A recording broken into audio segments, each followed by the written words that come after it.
How does a small town near a quiet railroad intersection located in northern Virginia's Piedmont become a place where heroes gave their lives and legends trod? And how does the area around one railroad depot become consecrated hallowed ground? The Orange and Alexandria brought yet another battle to a small town in Virginia's Piedmont called Catlett. The war between brothers was not seen only once but twice in Catlett. In the late summer of 1862, Confederate forces saw it as a need to seize a federal supply depot located in Catlett, Virginia. But it was a harsh late summer thunderstorm which prevented the legendary Cavalier Jeb Stuart from destroying the railroad bridge which crossed the Cedar Run. In order to cut the Union supply, Stuart withdrew his troops and fled Catlett. However, the Confederates did not give up. In the spring of 1836, another hero tried to destroy the Union's presence in Catlett. Some called this man ruthless, some call this man a myth, but many revere this man as the Gray Ghost. John Mosby and his band of cavalry raiders fought hard to defend the Confederacy by attacking the Federal troops at the Warrenton Junction. But when the Federal troops received more reinforcements, the Union troops did the unthinkable, and did what some might have called impossible. They fooled a ghost. Today, cars, trucks, and even trains pass through this hallowed ground along Virginia's 28. It was railroads that brought such great legends like Stuart, Mosby, and even the Northern troops who fought hard to protect the Union to such small towns as Payne, Virginia Piedmont.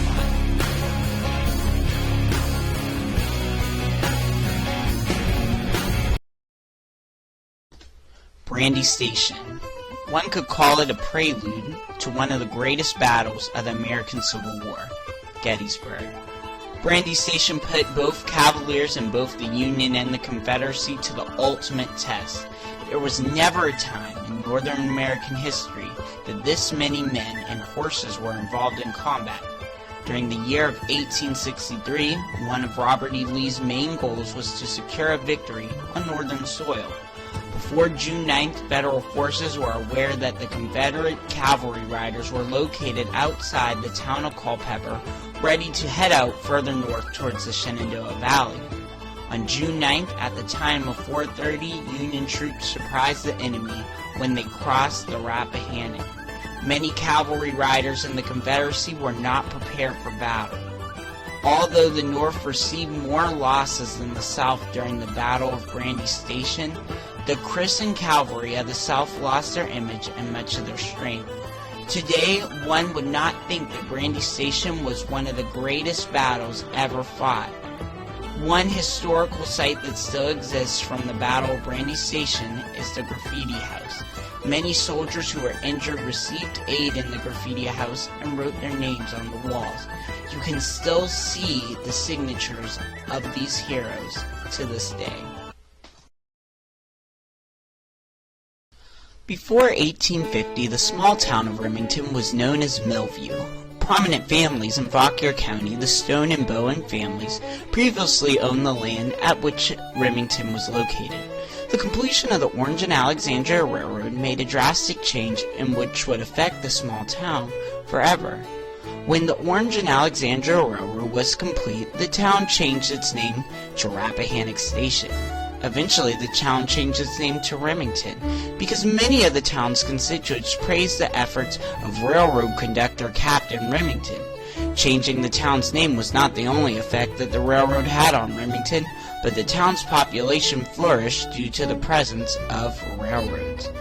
During the Civil War, Remington was an innocent bystander in the battle between brothers. Many prominent battles were fought in the vicinity of the town, such as the Battle of Kelly's Ford and the Battle of Rappahannock Station. The reason why so many battles were fought around Remington was because both the Union and the Confederacy wanted control of both the Rappahannock River and the Alexandria and Orange Railroad. This small town survived a big war. Less than 30 years after the war, the small town of Remington was granted incorporation by the Virginia General Assembly. Today the town has its own mayor, town council, and courts. If it was not for railroads, we would not have a Remington as we know today.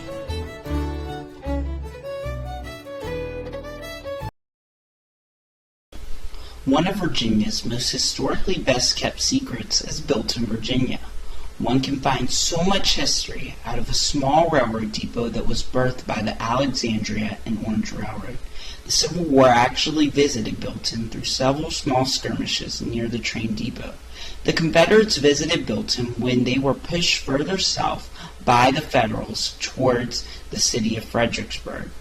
When the great railroad boom ended and transportation evolved, the significance of Bilton to Fauquier County slowly faded. However, today we can see that this small train depot is surrounded by homes, schools, and shopping centers. Also, this small train depot is located by the library to show us that Bilton's great legacy will never be forgotten.